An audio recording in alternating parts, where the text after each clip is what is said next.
इस समय मेरे सामने मेरे पास जो शख्सियत बैठी है वो है विनेश ठाकुर, जो कि है विधान केसरी के संपादक और जन सेवा दल के फाउंडर। तो दोस्तों आइए आज इनसे जानते हैं इनकी जर्नी के बारे में। तो सबसे पहले सर मैं ये जानना चाहूंगा आपसे कि आपका लिवर ट्रांसप्लांट हुआ और वक्त उम्र के सर इस पड़ाव में इंसान ये चाहता है कि मैं जो भजन करूं, घर पे बैठूं और बहुत सारी चीजें, और लिवर ट्रांसप्लांट के बाद भी आप बिल्कुल डरते नहीं हो। तो मैं तो यही कहूंगा कि मैं ये नहीं कहता कि मेरा सर ना मिलेगा, लेकिन तुझे मेरी आंखों में डर नहीं मिलेगा। तो आपकी आंखों में बिल्कुल डर दिखाई नहीं देता, ये मामला क्या है? राहुल, धन्यवाद। सबसे पहली बात, ये डर वाली तो कोई बात ही नहीं है। हम लोग संवैधानिक व्यक्ति हैं, हम अखबार के संपादक हैं। 2006 से मैं अखबार चलाने का काम कर रहा हूँ। उससे पहले मैंने देखा कितना भेदभाव होता है। मैंने अम्बेडकर ज्योति एक अखबार निकाला 2002 में। और मेरा गांव जो है नजीरवाद तहसील में, बिजनौर की नजीरवाद तहसील में बड़े की गाँव पड़ता है। मैं वहाँ पैदा हुआ। वहाँ से 6-6 किलोमीटर तक स्कूल नहीं था। किसी तरह से हमने बिल्कुल नंगे पाँव जा करके, या पूरे कपड़े नहीं मिलते थे पूरे ढंग से पहनने के लिए भी। ना स्कूल की ड्रेस थी, किस तरह से हम जाते थे, रोज मार भी खाते थे, सब काम होता था।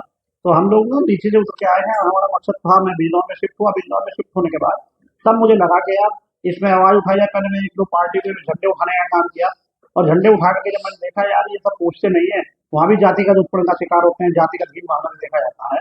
तो मैंने उसी समय सोचा यार इससे अगर रास्ता निकाला जाए, तो मैंने अखबार निकालने का काम किया। पहले 2002 में अम्बेडकर ज्योति निकाला। अम्बेडकर ज्योति का देखा मैंने, तो उसमें जो है वो पकड़ नहीं बना पाया। मीडिया में कई लोग मंत्री संतरी जाते थे, कहते थे अरे छोड़ो यार, अम्बेडकर ज्योति भी अखबार होता है कोई, तो बाबा साहब के नाम से नफरत करते थे। तो मैंने प्लान किया, मैंने कहा यार छोड़ो, ये काम नहीं चलेगा, आप मीडिया की दुनिया में पहचान नहीं बना पाएंगे।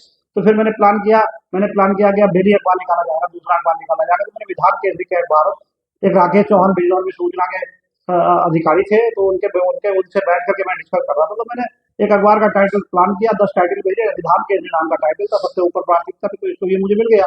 उसी समय से मैंने 2007 से विधान केसरी अखबार निकालने का काम किया। तो फिर मैं सब जगह यही तो बताने का काम करता हूँ। मैं कहता हूँ कि मैंने और एक कार्ड अखबार वाले के पास मैंने कई बार प्रयास किया। जब अम्बेडकर ज्योति निकाला तो मैंने प्लान किया, मैंने कहा डेली अखबार का कोई कार्ड बन जाए, लेकिन भैया कोई कार्ड बनाने को तैयार नहीं हुआ।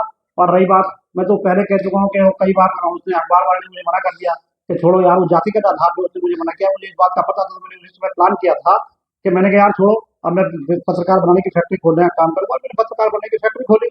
मैं तो गारंटी से कह सकता हूँ कि आज की तारीख में उसके भले ही 10-20 2-4 पत्रकार होंगे, लेकिन मेरे विधान केसरी के आज देश भर में शायद ही ऐसा कोई राज्य है जिसमें पत्रकार नहीं है। और उत्तर प्रदेश के 75 के 75 जिलों में, यहाँ तक कि विधानसभा में भी हमारे पत्रकार है। तो मुझे इस बात का डर होता है। इसी चक्कर में मैं डरने वाले की तो कोई बात ही नहीं है। मैं तो गलत काम नहीं कर रहा हूँ। मैं तो जो काम होता है, जो काम वास्तव में इस देश के अति पिछड़ों को जो है प्रत्येक पार्टी ने, वो कांग्रेस आज राहुल गांधी वो लेके घूम रहे हैं, अति पिछड़ों का मीटिंग कर रहे हैं, अति पिछड़ों से मुलाकात कर रहे हैं, और कह रहे हैं, उसमें कह रहे हैं कि अति पिछड़े वर्ग के या पिछड़े वर्ग ओबीसी वर्ग के जो है ज्वाइंट सेक्रेटरी और भारत सरकार में सेक्रेटरी नहीं है। आज वो कह रहे हैं कॉलेजियम उसमें न्यायालय में नहीं है। आज वो सब कुछ बात कर रहे हैं। जब कांग्रेस डूब गई, और डूबने के बाद अब तो अगर ये भारतीय जनता पार्टी के लोग अच्छे काम किए होते तो कांग्रेस का आने का मतलब ही नहीं होता। हम लोगों ने कांग्रेस पे भरोसा किया, हमारे अति पिछड़ी जाति के लोगों ने कांग्रेस पे भरोसा किया, उसमें भाजपा पे भरोसा किया। और भाजपा में मोदी जी जब आए तो ओबीसी के नाम से आए। उसके बाद देखा तो आज की तारीख में आज तक देख लो, हम तो पत्रकार आदमी हैं, हम हर चीज पे विश्लेषण करते हैं। और मैंने कहा यार जब से सरकार बनी है तब से जाके ओबीसी का मार दुनिया भर के लोग आंदोलन करते हैं। मैं तो उनके आंदोलनकारियों के खिलाफ, जो आंदोलन करते हैं, जो मांग करते हैं, जो अति पिछड़े वर्ग के लोग कभी आरक्षण की मांग करते हैं, कभी सामाजिक न्याय समिति की रिपोर्ट की मांग करते हैं, कभी रोहिणी आयोग की रिपोर्ट की मांग करते हैं, कभी टिकटों की मांग करते हैं। 40% वोट है अति पिछड़ों का। बिहार की जनगणना के अनुसार 40% वोट अति पिछड़ों का है।